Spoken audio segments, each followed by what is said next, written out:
Bonjour à toutes et à tous. On m'a demandé d'intervenir sur le lien entre les systèmes de management QSE et la RSE et voir un petit peu comment concilier ces deux démarches. Alors très rapidement, moi je travaille au niveau de l'AFNOR. Donc l'AFNOR c'est un groupe français. On est basé aussi sur pas mal de pays. On travaille avec plus de 100 pays différents et on travaille sur 4 domaines, on va dire, principaux. Allons tous vers l'apport de confiance pour les organisations qui veulent travailler avec nous. Le premier sujet qui est assez connu, puisque on vient de là, c'est la normalisation. Donc on crée des référentiels, on crée des documents de référence visant à apporter des bonnes pratiques, des guides, des cadres pour tout un tas de sujets. Et là-dessus, on travaille avec beaucoup d'experts de tous les métiers, de tous les sujets, de tous les secteurs d'activité. Et tout le monde peut venir travailler sur cette normalisation avec nous pour construire finalement les références de l'activité de demain. Aujourd'hui, on travaille sur plein de sujets très, très actuels, notamment liés au climat, à la biodiversité, mais aussi à des choses très techniques comme l'intelligence artificielle ou des éléments sur les véhicules électriques ou autres qui sont très très nouveaux aujourd'hui. On n'avait pas ça encore aujourd'hui dans nos normes, ça arrive petit à petit. On a une maison d'édition aussi qui est là pour vendre les normes, parce que les normes sont des documents de référence qui sont payants, mais qui vend aussi, ou en tout cas qui éditent un certain nombre d'ouvrages qui vont plus loin que les normes ou qui aident à mettre en place les normes, parce que les normes sont quand même des choses assez techniques et assez... Voilà, quand on n'a pas l'habitude, c'est pas évident de comprendre comment c'est fichu. On forme aussi, on forme autour des normes, on forme pas que autour des normes, on forme sur plein de sujets aussi très nouveaux. Évidemment les systèmes de management, l'audit, l'évaluation, mais aussi des formations pour, par exemple, la pose de bornes électriques, si vous voulez devenir technicien en pose de bornes électriques. Voilà, c'est un sujet qui est nouveau. Et puis évidemment, on est un organisme de certification d'organisation avec les systèmes de management, certification de produits, certification de personnes aussi au niveau des compétences. Donc on est assez divers là-dessus. On est, comme je l'ai dit, un groupe national, mais on a des entités régionales.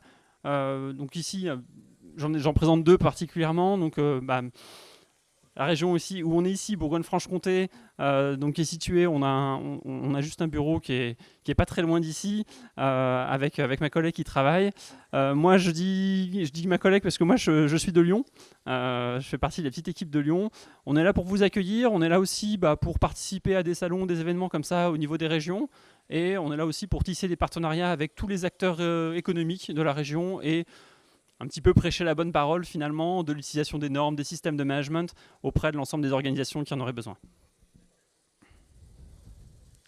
Pour rentrer dans le cœur du sujet, je voulais prendre quelques minutes, allez, une ou deux maximum, pour parler un petit peu de responsabilité sociétale, reposer un petit peu les bases pour qu'on sache un petit peu tous de quoi on parle. La RSE ou RSO, donc responsabilité sociétale des entreprises ou des organisations, tout dépend quel prisme on veut prendre, c'est principalement trois choses. Une finalité. L'objectif de la RSE, quand ça a été créé, c'est de donner un cadre à la contribution au développement durable des entreprises. Le développement durable, c'est quelque chose de global. Ça n'a pas vraiment de sens de parler du développement durable au niveau d'une seule entreprise. Donc on s'est dit, oui, mais d'accord, mais comment est-ce qu'on peut participer à cette chose très globale ? Eh ben, c'est pour ça qu'on a créé la RSE. Ensuite, c'est une méthode, c'est une méthodologie qui part d'abord de valeurs, de principes, qui sont l'éthique, la transparence, la redevabilité, des choses comme ça qu'il faut absolument avoir, sinon on part déjà sur un mauvais pied. L'idée, c'est vraiment d'intégrer du coup les enjeux sociétaux, sociaux et environnementaux dans son organisation, dans son entreprise, et donc forcément allier ça aux enjeux économiques, puisque une entreprise a bien sûr des enjeux économiques, et ça dans chaque prise de décision, dans chaque activité, dans chaque maille, j'ai envie de dire, de l'entreprise, pour que ce soit tout dans le même sens, et pas que dans l'entreprise, mais aussi avec l'ensemble des parties intéressées ou des parties prenantes avec lesquelles on peut travailler, on peut avoir des interactions. Et enfin, la RSE, c'est aussi une stratégie, quelque chose qui vient dans le projet d'entreprise, une démarche globale. Et finalement, donc, ce triptyque, la finalité, la méthode, la stratégie, cadre l'ensemble de la RSE au niveau d'une entreprise. Pour le cadrer au niveau de l'AFNOR, enfin pas que, parce que c'est une norme internationale, mais donc au niveau international, mais du coup au niveau des normes, on a créé l'ISO 26000. Alors c'est pas récent, ça date de 2010. Néanmoins, c'est toujours d'actualité. L'ISO 26000, en quelques mots, elle définit ce que c'est la responsabilité sociétale d'une organisation. elle cadre un petit peu les principes, les thèmes incontournables de la responsabilité sociétale, avec les différents domaines d'action sur lesquels il faut travailler, et puis donne un petit peu comment on peut mettre en place une démarche de responsabilité sociétale dans une entreprise. C'est une norme qui est vraiment un guide, elle est assez épaisse, il y a beaucoup d'informations dedans, c'est très riche, mais du coup c'est pas comme les normes que vous pouvez peut-être connaître comme l'ISO 9001 ou 14001 qui sont certifiables, où là c'est vraiment des exigences, et même s'il y en a quand même pas mal, c'est relativement court, une trentaine, quarantaine de pages, là où l'ISO 26000 fait plus d'une centaine de pages. Donc, heureusement qu'on ne doit pas tout appliquer de manière exhaustive, ça serait très compliqué. Et puis la RSE, au-delà de la norme, c'est quelque chose quand même dont on parle beaucoup. Et aujourd'hui, on ne peut plus se dire qu'on fait de la RSE comme il y a 10 ou 20 ans. Maintenant, on s'attend à ce que les entreprises le démontrent. On entend beaucoup de greenwashing, de RSE washing, des choses comme ça, où les gens disent des choses, puis on dit oui, mais d'accord, mais ça, d'accord, mais tout le reste à côté, vous n'en parlez pas, ou vous dites des choses, mais vous n'êtes pas capable de le démontrer. C'est pas correct. Aujourd'hui, ça passe plus. Et effectivement, il y a beaucoup d'attentes sociétales sur ce genre de sujet. Il y avait une étude qui sortait, je crois que ça date d'il y a 2 ans, où il y a 9 Français sur 10 qui pensent que les sujets environnementaux aujourd'hui sont hyper importants au niveau de l'entreprise et peuvent avoir une influence sur leur choix de carrière futur. C'est quand même pas négligeable, 90% des gens. Donc vraiment, au niveau des entreprises, c'est significatif. On a aussi une pression commerciale qui est de plus en plus présente. Aujourd'hui, quasiment tous les donneurs d'ordre demandent des éléments au niveau RSE au sens large, notamment les résultats environnementaux, la prise en compte de l'égalité femmes-hommes, la formation des collaborateurs, des choses comme ça, qui rentrent dans le cadre finalement des questionnaires RSE que les donneurs d'ordre donnent à leurs fournisseurs pour pouvoir les sélectionner. Et puis, on a beaucoup de méthodes d'évaluation qui arrivent. Alors, ça existe depuis quelques années, mais vous avez probablement entendu parler de EcoVadis ou de Bicorp ou des choses comme ça, qui sont des outils d'évaluation d'une démarche RSE. Alors évidemment, je vais vous parler aussi de celle de l'AFNOR, parce que j'en profite, qui est complètement différente d'ailleurs. Mais on a beaucoup d'éléments comme ça, et on se rend compte que même au niveau des banques, pour accorder des prêts aujourd'hui, ils demandent aussi des éléments liés à des indicateurs, on va dire, plus ou moins RSE, pour se rendre compte de comment l'entreprise, finalement, prend en compte son environnement de travail, se développe, et puis, pour différencier une entreprise qui serait, on va dire, moins disante qu'une entreprise qui serait mieux disante au niveau des aspects RSE, on sélectionne avec ce genre de questionnaire aussi. Donc ça rentre vraiment même dans les financements des entreprises, ce sujet de la RSE. Et puis le dernier point, qui est quand même non négligeable, c'est que y a une...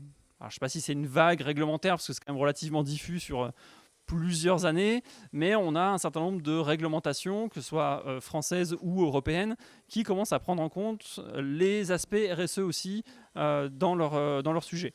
Alors, il y en a pas mal, hein. On a une transition énergétique, on a eu la loi AGEC sur l'économie circulaire, on a pas mal de sujets, et 2 sujets que je trouve très importants. La loi Pacte donc de 2019, qui a changé quand même le code civil en France, et qui a rajouté, en plus des aspects économiques finalement dans la définition d'une entreprise, a rajouté qu'une entreprise doit aussi prendre en considération les enjeux sociaux et environnementaux. Donc c'est pas négligeable, c'est quand même la définition de ce qu'est une entreprise en France aujourd'hui. Une entreprise, elle a des aspects économiques et elle doit prendre en compte les enjeux sociaux et environnementaux. C'est pas une option, hein, c'est dans le code civil, donc c'est obligatoire.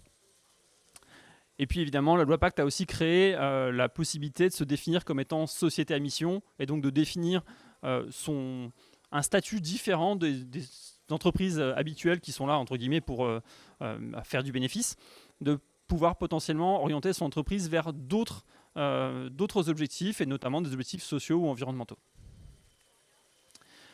Et puis, vous avez probablement entendu parler aussi, alors, au niveau européen, la directive européenne sur le rapport de durabilité, autrement appelé CSRD. Donc ça, je ne sais pas si vous êtes concernés dans la salle. Ça va concerner quand même beaucoup d'entreprises, puisqu'on parle de quasiment 50 000 entreprises en Europe et entre 5 et 8 000 en France. C'est beaucoup sans être énorme non plus par rapport au nombre d'entreprises qui existent. Mais en gros, l'Europe a décidé de rajouter quelque chose en plus de ce qui existait déjà, c'est-à-dire de forcer certaines entreprises, alors toutes les grandes entreprises, jusque certaines PME cotées ou avec des chiffres d'affaires assez importants. Donc on descend quand même assez petit en maille. Donc de forcer toutes ces entreprises à établir un rapport de durabilité. Un rapport de durabilité, c'est grosso modo des éléments de résultats, de niveau de performance sur un certain nombre de sujets et un plan d'action pour améliorer tous ces éléments pour aller évidemment vers moins d'impact sur l'environnement, un impact positif sur les aspects sociaux, et des choses comme ça. Pourquoi est-ce qu'ils ont fait ça ? Pour favoriser l'orientation des financements vers des entreprises vertueuses. Parce qu'aujourd'hui, quand on veut financer une entreprise, quand on a de l'argent et qu'on se dit tiens, je vais mettre de l'argent dans l'économie de mon pays ou de l'Europe, et les seules informations qu'on a, c'est des informations financières. Donc forcément, les gens qui ont de l'argent, ils se disent je vais mettre à l'endroit où j'ai plus de chances que ça rapporte de l'argent parce que l'entreprise va bien et que financièrement, elle a des bons résultats. Aujourd'hui, c'est la seule chose qu'on a. L'Europe s'est dit oui, mais ça pourrait être intéressant qu'on donne des informations supplémentaires aux gens qui ont, aux investisseurs tout simplement, pour qu'ils puissent non pas choisir que par les aspects financiers, mais peut-être avoir d'autres aspects dans leur choix. C'est-à-dire qu'entre, par exemple, deux entreprises qui vont très bien, s'il y en a une qui est très polluante et l'autre qui, au contraire, fait beaucoup d'efforts pour moins polluer, peut-être que l'investisseur se dira tiens, je vais plutôt mettre mon argent vers l'entreprise qui lutte contre ces impacts environnementaux plutôt que celle qui fait rien. Tout simplement. Et donc ça, comme je disais, ça va toucher beaucoup d'entreprises pour deux choses déjà. Premièrement, parce que le maillage est relativement fin. Et deuxièmement, parce qu'on demande aussi aux entreprises, à ces entreprises qui doivent faire le rapport de durabilité, de faire un rapport sur son activité propre, mais aussi l'ensemble de l'activité de sa chaîne de valeur. Donc à partir du moment où on commence à taper sur la chaîne de valeur d'une grande entreprise, on va rapidement arriver aux petites entreprises qui travaillent pour elle. Et donc forcément, cette grande entreprise va demander et va imposer même à ces petites entreprises de répondre à un certain nombre de questions, de faire des retours sur un certain nombre de pratiques et lui donner pas mal d'informations sur les aspects environnementaux, les aspects sociaux, les aspects de gouvernance, les résultats sécurité, les résultats au niveau de la qualité des produits, ainsi de suite, qui vont du coup intégrer le rapport de durabilité de la grande entreprise. Donc finalement, en cascade, cette CSRD risque de toucher finalement quasiment toutes les entreprises. Et ça, je pense que vous le voyez peut-être déjà arriver. Tout dépend dans quel secteur d'activité vous travaillez et pour quel grand groupe vous travaillez. Mais si c'est le cas, vous avez déjà vu arriver des questionnaires avec pas mal de questions et ça commence à devenir assez précis. Bon, très rapidement, je ne vais pas le commenter, mais si ça vous intéresse, vous aurez évidemment le support avec on va dire, le schéma de l'ensemble des normes, donc ESRS. Je ne rentre pas dans le détail, mais en gros, les différents sujets qui vont être abordés dans les rapports de durabilité. Donc il y a toute une partie sur la partie gouvernance, toute une partie sur la partie environnement, toute une partie sur la partie sociale, où les entreprises vont devoir répondre d'un certain nombre de résultats, de méthodologies et bien sûr d'un plan d'action, des objectifs à atteindre et comment est-ce qu'ils vont les atteindre dans le futur, à court, moyen, long terme.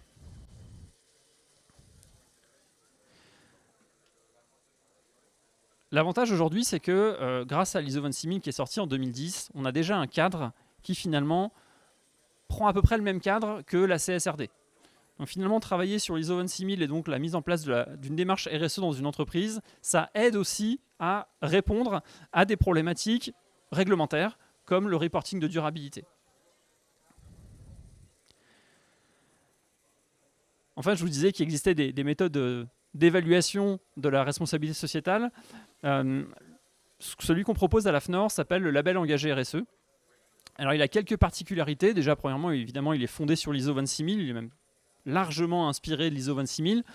Il est très en phase aussi avec les aspects opérationnels des choses.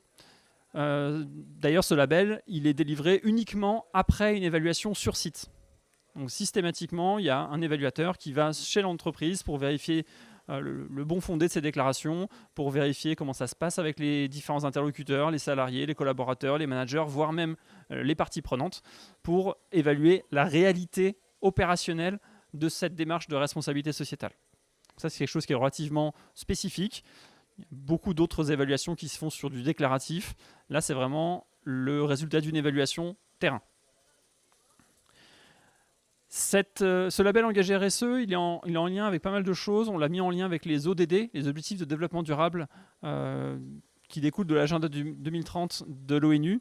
Je ne sais pas si vous connaissez, avec les 17 cases colorées où l'ONU a dit c'est très bien de lutter contre le réchauffement climatique, la perte de biodiversité et ainsi de suite, mais un certain nombre de pays ou de personnes qui ont d'autres problématiques beaucoup plus importantes et beaucoup plus immédiates, comme se nourrir à sa faim, avoir accès à l'eau potable, pouvoir se loger, avoir accès à l'énergie, ce genre de choses. Et ils se sont dit, tant qu'on n'aura pas réglé ces problèmes-là, on ne pourra pas passer à la suivante ensuite. Donc d'ici 2030, ça serait pas mal de lutter contre toutes ces problématiques et donc d'engager l'ensemble des États du monde entier pour lutter sur ces 17 objectifs. Et pourquoi pas, forcément, qui dit État dit les constituants de l'État, donc les citoyens et les entreprises. Donc c'est intéressant aussi de voir à quel niveau une entreprise peut participer de manière positive à l'atteinte de ces objectifs nécessaires pour développer l'activité et développer les pays qui en ont besoin. Quelques éléments assez intéressants au niveau de la labellisation RSE d'une démarche. Nous, on a vu qu'il y avait 76% des entreprises qui ont pu reformuler ou réviser leur raison d'être ou leur stratégie à partir du travail de labellisation, c'est-à-dire qu'ils ont pensé leur activité dans un tout avec les parties prenantes, avec les aspects économiques, environnementaux et sociaux, et ils se sont dit non, il faut qu'on bifurque un petit peu, il faut qu'on change un petit peu notre façon de faire. Donc 76%, c'est quand même pas négligeable. 73% ont vu que leurs démarches en matière de RSE ont eu un impact positif sur le recrutement.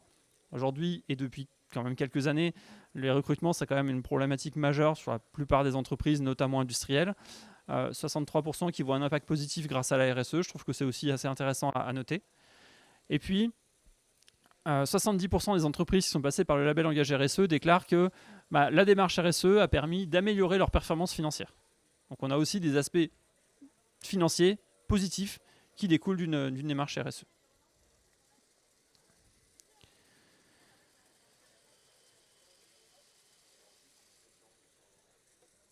Je vais aller assez vite parce qu'il ne me reste pas beaucoup de temps. Au niveau des systèmes de management QSE et le lien qu'on peut faire avec la RSE, une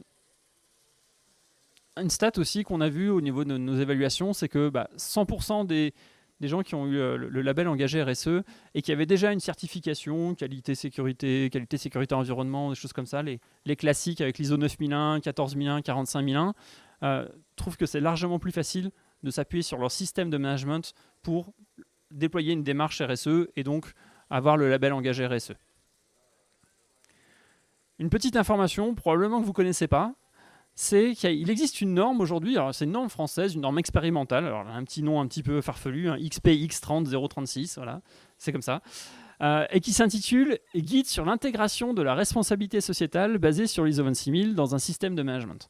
En gros, vos systèmes de management que vous avez aujourd'hui, il y a quelqu'un qui s'est dit, tiens, si on faisait une espèce de système de management de la RSE, en tout cas qu'on prenait les mêmes bases, et puis qu'on mettait tous les principes et les sujets de la RSE à l'intérieur.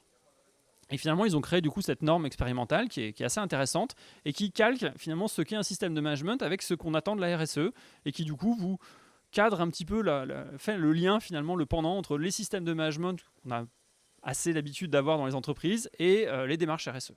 Donc ça, c'est vraiment un petit guide qui peut vraiment vous aider si vous souhaitez mettre en place une démarche RSE en vous appuyant du coup sur un système de management déjà existant. Et d'ailleurs, nous, on s'est rendu compte que les entreprises qui étaient déjà certifiées qualité, sécurité, environnement, finalement, elles travaillaient déjà sur pas mal de sujets différents, sur la satisfaction de leurs clients, sur limiter leurs impacts environnementaux, sur améliorer la sécurité de leurs collaborateurs et ainsi de suite. Et on s'est dit, en fait, ils font déjà une belle marche par rapport à tout ce qui est attendu par rapport à la RSE. Et donc, on a créé finalement ce qu'on appelait le focus RSE, c'est-à-dire les gens qui sont déjà certifiés qualité, sécurité, environnement, il leur manque qu'un petit pas finalement pour pouvoir dire, j'ai une démarche RSE en place. Et ce petit pas-là, seulement ce petit pas-là, on va l'évaluer pour vérifier qu'il est quand même suffisant pour mériter une labellisation RSE. C'est-à-dire qu'en fait, on valorise la certification QSE dans le label RSE en évaluant juste quand même un petit pas supplémentaire. C'est quand même un certain nombre de sujets en plus à prendre en compte. Les sujets, ils sont ici. Il n'y en a pas 50. Il y a une partie généralité, gouvernance qui est en haut.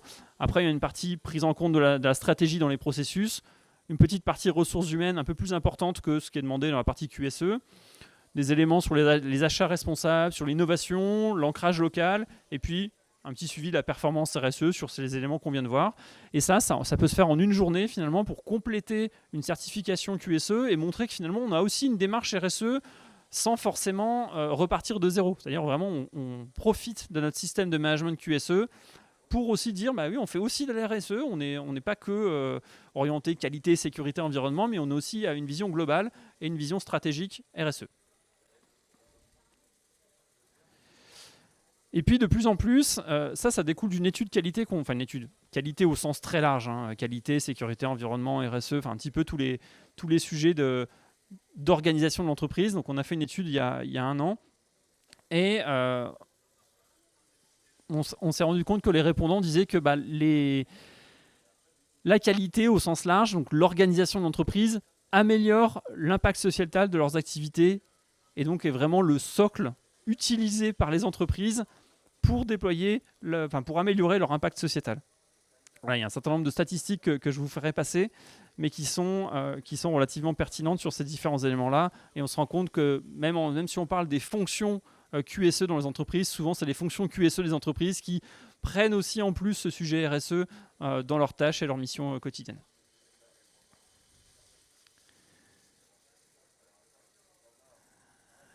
Ce qui est intéressant, alors là je vais pas avoir le temps de tout aborder, mais ce qui est intéressant vraiment avec ces systèmes de management QSE, c'est que ces systèmes de management QSE apportent une méthodologie qui est pour la plupart des entreprises connue depuis pas mal d'années, qui leur apporte un cadre, une organisation avec des audits, avec des revues de direction, avec des processus, des indicateurs, toutes ces choses-là qui les aident à fonctionner, qui finalement, peu importe quel est le sujet qu'ils vont aborder, ils savent comment le traiter, comment le mettre en œuvre dans leur entreprise. Et bien finalement, c'est vraiment le point, le socle qui va être utilisé pour mettre en place une démarche RSE pertinente et pérenne. Il y a juste quelques points à approfondir. Forcément, travailler un petit peu sur sa raison d'être au sens du développement durable et voir un petit peu ce qu'on peut améliorer, ce qu'on peut amender. Renforcer la cohérence globale de son activité. Évidemment, enrichir le système de management avec d'autres éléments que les aspects QSE purs. Intégrer les collaborateurs de manière un peu plus loin que les systèmes QSE qu'on a l'habitude de voir aujourd'hui. Animer le dialogue avec l'ensemble des parties prenantes, ça aussi c'est assez important pour pouvoir aussi promouvoir la responsabilité sociétale dans l'ensemble de sa chaîne de valeur et pas être tout seul à faire de la RSE, c'est compliqué, il vaut mieux être plusieurs, être accompagnés, aller tous dans le même sens. Et puis s'informer sur l'ensemble des enjeux. Et notamment, il y a 2 enjeux principaux qui manquent, entre guillemets, dans les systèmes de management QSE qu'on connaît actuellement pour vraiment pouvoir dire qu'on fait de la RSE. C'est les enjeux liés aux ressources humaines et les enjeux liés aux achats responsables. C'est vraiment ces 2 enjeux-là qui manquent, entre guillemets, dans les aspects QSE et qui, si on les ajoute à des certifications QSE déjà existantes, nous permet vraiment de passer vers une démarche RSE beaucoup plus globale.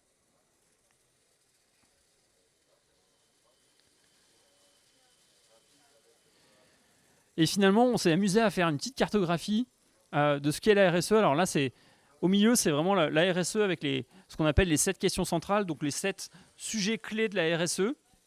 Donc c'est pour ça qu'on a mis les logos de nos labels RSE tout en haut, en transverse. Et on se rend compte que pour tous les sujets, on arrive à avoir aussi des déclinaisons, on va dire, par des labels ou par des certifications sur des sujets très précis. Alors si je prends par exemple l'aspect environnement, où on en a un paquet, on peut parler de biodiversité, on peut parler d'éco-conception, d'économie circulaire, on a des produits qui peuvent être labellisés aussi sur l'environnement, on a aussi la partie énergie, la partie évidemment environnement avec l'ISO 14001, et on se rend compte que tous ces éléments-là, je ne vais pas faire le détail de tous, finalement rentrent dans une démarche RSE. Donc finalement, plus on a déjà travaillé sur un paquet de sujets en amont, plus la démarche RSE et se lancer dans une démarche RSE va être simple et complète et va permettre de mutualiser aussi l'ensemble de ces démarches dans une stratégie pertinente pour l'entreprise. Parce qu'évidemment, une entreprise qui travaille déjà sur les aspects énergétiques, les aspects sécurité, les aspects qualité, les aspects corruption par exemple, et ainsi de suite, finalement a déjà une première marche de fait vers une démarche RSE complète et pertinente pour répondre aux attentes de ses collaborateurs, pour répondre aux attentes de ses parties prenantes au sens large, et pour répondre aussi potentiellement aux réglementations qui arrivent ou vont arriver dans le futur. Voilà, je vais m'arrêter là pour aujourd'hui. Merci à tous pour votre attention. Et puis si jamais vous avez des questions, bien sûr n'hésitez pas, je vous donnerai mes coordonnées à tous ceux qui le souhaitent. Merci beaucoup.